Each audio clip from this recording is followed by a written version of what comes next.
नमस्कार दोस्तों, आप देख रहे हैं रियल क्राइम हिस्ट्री और मैं हूं आपके साथ खुर्शीद आलम। दोस्तों, एक भाई अपनी बहन के साथ इस तरीके से बर्बरता करता है, इस तरीके से उस लड़की के जिस्म के साथ खेलता है। जब भी उसे देखता अपनी बाहों में जकड़ लेता और उसके साथ गलत संबंध बनाता। और ये सिलसिला एक दिन नहीं बल्कि 4 सालों तक चलता है। 4 साल बाद लड़की एक दिन ज़ोर से चिल्लाती है, जिसके बाद ये सारा राज जो है वो सामने आ जाता है। तो दोस्तों, जानेंगे इस वीडियो में कि क्या था वो राज, और 4 साल पहले अगर उस लड़की ने चिल्लाना शुरू किया होता तो शायद उसके साथ ये सब नहीं होता और वो प्रेग्नेंट नहीं होती। तो आइए जानते हैं इस पूरी कहानी को। दोस्तों, वीडियो में आगे बढ़ूं उससे पहले आप सभी से एक ही रिक्वेस्ट है कि चैनल को ज़रूर सब्सक्राइब करें दोस्तों, और वीडियो को लाइक करें, साथ ही प्यारा सा कॉमेंट भी करें। तो चलिए कहानी की शुरुआत करते हैं। कहानी 2010 की है। बिहार का एक ज़िला है बेगूसराय, और उसी बेगूसराय में एक जगह है शिकारपुर। शिकारपुर में रहने वाला एक परिवार, जिसका घर का मुखिया दयाराम, और उसके जो कई सारे बच्चे थे, 4-5 बच्चे उसे हो जाते हैं, जिसमें एक बड़ी लड़की थी जिसकी उम्र करीब 6-7 साल हो चुकी थी। और एक के बाद एक उसको कई सारे बच्चे हुए। घर की हालत ठीक नहीं थी, तो उतने बच्चों को भरण पोषण करना भी उसके बस से बाहर था। फिर दयाराम की एक बहन होती है जिसका नाम अनीता होता है। दूसरे गांव में वो उसकी शादी हुई थी। अनीता एक दिन दयाराम के घर आती है, यानी अपने मैके आती है, और उस लड़की को देखती है और कहती है कि भैया, इस लड़की को मुझे दे दो और मैं ही इसको पाल पोस कर बड़ी करूँगी, और इसको अच्छे खासे से पढ़ा लिखा करके इसकी शादी ब्याह की जिम्मेवारी भी अब हमारी ही रहेगी। आप अपने दूसरे बच्चों को पालो। अब दयाराम भी खुश हो जाता है, क्योंकि बड़ी वाली लड़की थी। शादी की उम्र जो है वो कुछ दिनों बाद होने वाली थी। उसकी 7 साल उम्र हो चुकी थी, और गांव में अक्सर होता है कि 14-15 साल में शादी हो जाती है। तो दयाराम सोचता है कि क्यों ना इस लड़की को अपनी बहन को दे दिया जाए, और बहन के यहाँ ही तो रहेगी, कहीं दूसरी जगह तो जाएगी नहीं। तो दयाराम जो है अपनी बेटी को उस अनीता के हवाले कर देता है, यानी अपनी बहन के हवाले कर देता है। अनीता उस लड़की को लेकर अपने घर जाती है। अनीता का पहले से एक बेटा था, और उसके अलावा उसके पास कोई भी बच्चा नहीं था, इसलिए उसने उस लड़की को गोद ले लिया। और अनीता का पति होता है, और उसका एक बेटा होता है जिसका नाम मनोज होता है। मनोज की उम्र भी करीब 10-11 साल के आसपास थी। तो अब ये कुल मिलाकर के इस घर के अंदर 4 लोग हो गए, और एक लड़की और एक लड़का और 2 पति पत्नी। अब इस तरीके से दिनचर्या जो गुजरने लगा। अनीता का जो पति था वो गांव में ही रहा करता था, और गांव में ही इधर उधर काम किया करता था, मजदूरी मेहनत किया करता था। अब ये बच्चे जो दिन भर खेलते थे, स्कूल जाते थे और पढ़ लिख कर आते थे, फिर ये लोग अपना खेल कूद करते रहते थे। धीरे धीरे ये जो लड़की है वो बड़ी हो रही थी। इसकी उम्र जब करीब 14 साल के आसपास होती है, तो वो जो लड़का था उसका उम्र करीब 17-18 साल के आसपास हो जाती है।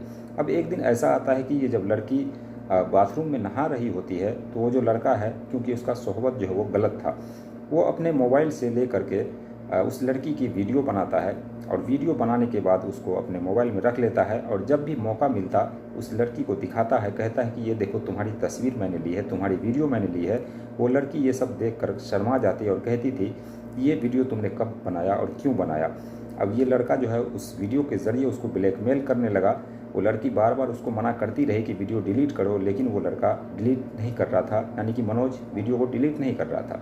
अब उस वीडियो के ज़रिए उस लड़की को वो ब्लैकमेल किया करता था, और कहता था कि जब तक मैं तुम्हें नंगा नहीं देखूंगा और जब तक तुम्हारे साथ शारीरिक संबंध नहीं बनाऊंगा, तब तक इस वीडियो को डिलीट नहीं करूंगा। आखिरकार वो लड़की मजबूर होकर के 14 साल की उम्र में अपने आप को उस लड़के के सामने, यानी कि अपने भाई के सामने अपने आप को परोस देती है। जिसके बाद वो जो लड़का मनोज होता है, वो अपनी बहन के साथ ही, जो कि मुँह बोली बहन थी, उसके साथ ही वो रंगलियाँ मनाता है, उसके जिस्म के साथ वो खेलता है। और इस तरीके से ये सिलसिला जो है अब यहाँ से शुरू हो जाता है। अब धीरे धीरे वक्त बीतता है। जब भी उसको मौका मिलता तब तक उस लड़की के साथ वो रेप करता और उसकी जिस्म के साथ खिलवाड़ करता। करीब 4 साल तक ये सिलसिला चलता है। 4 साल बीतने के बाद ये जो लड़की है उसके पेट में ज़ोर से दर्द होता है, जिसके बाद वो अपनी माँ को बताती है। माँ जो है गांव में ही छोटे मोटे डॉक्टर से दिखवाती है। दिखवाने के बाद उसे कुछ गोली दवाई वगैरह दी जाती है, लेकिन उस गोली दवाई का कोई असर नहीं होता है। फिर जब बात आगे बढ़ती है, उसके पेट का दर्द जो है वो ठीक नहीं हो रहा था। फिर ये लोग एक बड़े हॉस्पिटल में जाते हैं और वहाँ पर चेकअप करवाते हैं, तो पता लगता है कि ये जो लड़की है वो करीब 4 महीने की प्रेग्नेंट है। जिसके वजह से उसके पेट में दर्द हो रहा है। अब ये बात जैसे ही वो उसकी माँ सुनती है अनीता, वो दंग रह जाती है कि आखिर इस लड़की के पेट में बच्चा किसका है। अब वहाँ से उस लड़की को लेकर सीधे घर आ जाती है। घर आने के बाद उस लड़की को खूब मारती पीटती है और कहती है बता ये बच्चा किसका है, जिस पर वो लड़की मजबूर होकर आखिरकार उसके बेटे का नाम यानी कि मनोज का नाम लेती है और कहती है करीब 4 साल से वो जो है मेरे साथ ये सारी हरकतें कर रहा है, मेरे जिस्म के साथ खेल रहा है और मुझसे रेप कर रहा है, जिसके बाद मैं जो है प्रेग्नेंट हो गई हूँ। अब ये बात जैसे ही अनीता सुनती है और भी गुस्सा हो जाती है कि मेरे बेटे पर लांछन लगा रही है, लेकिन इसके बावजूद अनीता जो उस लड़की को अब घर से बाहर जाना जो है वो बंद कर देती है और अपने बेटे को भी डांटती फटकारती है, लेकिन उस तरीके से नहीं जिस तरीके से उसे करना चाहिए था। शायद उसको जेल की हवा भी जो है खिलानी चाहिए थी, लेकिन ऐसा नहीं करती है, अपने बेटे को बचा लेती है और इसी तरीके से ये सिलसिला जो है वो चलता रहता है। अब ये जो अनीता है एक डॉक्टर से बात करती है और कहती है इस बच्चे का अबॉर्शन करवाना है, इस बच्चे को गिरवाना है, लेकिन वो डॉक्टर जो वो मना कर देते हैं और कहते हैं ये मैं नहीं करूँगा। साथ ही ये जो लड़की है वो भी मना करती है कि मैं अपने बच्चे को अबॉर्शन नहीं करवाऊंगी, जिस पर अब अनीता जो है वो वक्त का इंतज़ार करती है कि जब ये बच्चा बड़ा होगा, जब पैदा होने के लायक होगा, तब जाकर इसका अबॉर्शन तब जाकर ये जो बच्चा पैदा होगा उसको बेच लूँगी या फिर छोड़ दूँगी कहीं और, जिसके बाद ये लड़की जो है वो एक तरीके से फिर से कुंवारी हो जाएगी। अब इसी दिन का इंतज़ार करती है, उस लड़की को ज़्यादा बाहर निकलने नहीं देती। जब भी उसका टाइम पूरा होता है, जब बच्चे का जन्म देने का वक्त होता है, तो अनीता जो है उस लड़की को लेकर एक बड़े से हॉस्पिटल में जाती है। वहाँ पर डॉक्टर से बात करती है कि इस बच्चे को मुझे मार देना है। तो डॉक्टर कहता है कि बच्चा जो है ज़्यादा दिन का हो चुका है, ज़्यादा वक्त हो चुका है, अब ये बच्चा मर नहीं सकता, इसको पैदा करना ही होगा और अगर अभी इस बच्चे को मारते हैं तो फिर लड़की के जान के ऊपर भी खतरा है। अब ये डॉक्टर कहते हैं इस बच्ची को पैदा होने दो, अगर तुम्हें नहीं चाहिए तो कोई बात नहीं, मैं इस बच्ची को ले लूँगा।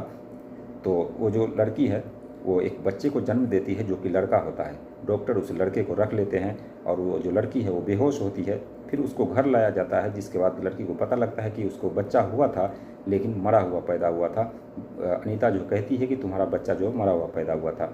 अब इसी तरीके से कुछ दिन और बीतते हैं। कुछ दिन और बीतने के बाद करीब 3-4 साल और बीतते हैं। 3-4 साल बीतने के बाद एक दिन और फिर से ये जो लड़का है मनोज घर में जब भी देखता है कि कोई नहीं है, अकेली है लड़की, तो फिर वो आता है और लड़की सो रही थी, सोते हुए उसके जिस्म पर हाथ फेरने लगता है। हाथ फेरने के बाद वो लड़की की आंख खुलती है और वो देखती है कि फिर से वो जो मनोज है उसके ऊपर हावी हो चुका है। ज़बरदस्ती उसको रेप करने की कोशिश करता है, लेकिन इस बार लड़की बर्दाश्त नहीं करती। इस बार वो चिल्लाने लगती है, चिल्ला चिल्ला कर लोगों को बताती है। लोगों को भी ये बात पता लगती है। उसके बाद पता लगता है कि ये जो लड़की है, इसको आसपास के लोगों से पता लगता है कि तुम्हें बच्चा हुआ था, लेकिन तुम्हारा बच्चा जो है वो डॉक्टर ने रख लिया या फिर किसी को बेच दिया होगा। अब ये लड़की वहाँ से भागी भागी उसी हॉस्पिटल में जाती है और वहाँ पर हंगामा खड़ा करती है और कहती है मेरा बच्चा मुझे वापस चाहिए। जिस पर वो जो डॉक्टर होते हैं, जो वहाँ के हॉस्पिटल के मैनेजर होते हैं, वो सीधे उस अनीता को फ़ोन करते हैं और कहते हैं कि तुम्हारी जो बेटी है वो वापस यहाँ पर आई है, अपने बच्चे को मांग रही है, इसको यहाँ पर से ले जाओ, नहीं तो फिर बवाल हो जाएगा। फिर ये अनीता जो है वो जाती है, उस लड़की को लेकर के आती है और उसके बाद घर आने के बाद ये जो लड़की है वो चुप नहीं बैठती, बल्कि इन सभी के ख़िलाफ़ जो मुकदमा दर्ज करवाती है। पुलिस स्टेशन जाती है, वहाँ पर मुकदमा दर्ज करवाती है और कहती है मेरे बच्चे को मेरी माँ और जो डॉक्टर है उन सब ने मिलकर गायब कर दिया है। मैंने बच्चे को जन्म दिया था, लेकिन मेरे बच्चे को इन लोगों ने गायब कर दिया है।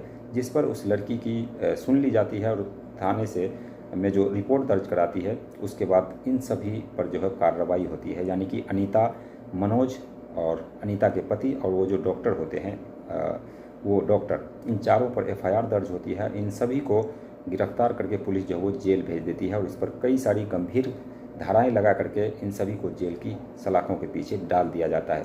हालांकि इस पर कोशिश ये की गई थी कि ये बात को रफा दफा कर दिया जाए पुलिस प्रशासन के द्वारा, लेकिन ये बात दब नहीं पाती और ये बात जो है मीडिया में भी आ जाती है। सोशल मीडिया का दौर है और सोशल मीडिया के दौर में कहीं ना कहीं कोई बात जो है वो छुप नहीं पाती और ये बात जो है वो धीरे धीरे करके सामने आ ही गई और आज करीब 2022 में ये इस मामले का अंत हुआ। इन सभी को जेल की सलाखों के पीछे डाल दिया गया। अब ये जो लड़की है वो अपनी ज़िंदगी किसी तरीके से गुजर और बसर कर रही है। तो ऐसा होता है अक्सर गांव में कि किसी को अगर बच्चा नहीं होता है, दूसरे का बच्चा गोद ले लेते हैं, लेकिन वो उसको उस तरीके से भरण पोषण नहीं करते जिसका खामियाजा जो है वो उसको बहुत ही गलत भुगतना पड़ता है। तो ये थी एक कहानी। दोस्तों, इस कहानी को सुनाने का मकसद किसी की भावनाओं को ठेस पहुंचाना नहीं, बल्कि आप सभी को जागरूक करना था कि किस पर विश्वास करें। ऐसा कोई रिश्ता बचा नहीं है जिस पर विश्वास किया जा सके। कोई भी रिश्ता उठाकर देख लीजिए, हर रिश्ते में कड़वाहट है, हर रिश्ते में रेप है, हर रिश्ते में हर क्राइम जो है वो हो चुका है। तो ये थी एक कहानी। बाकी आप सभी का इस कहानी को लेकर जो भी कहना है कमेंट सेक्शन में ज़रूर बताइए। चैनल को सब्सक्राइब कीजिए। मिलते हैं नेक्स्ट वीडियो में नई कहानी के साथ। तब तक के लिए बाय बाय, टेक केयर।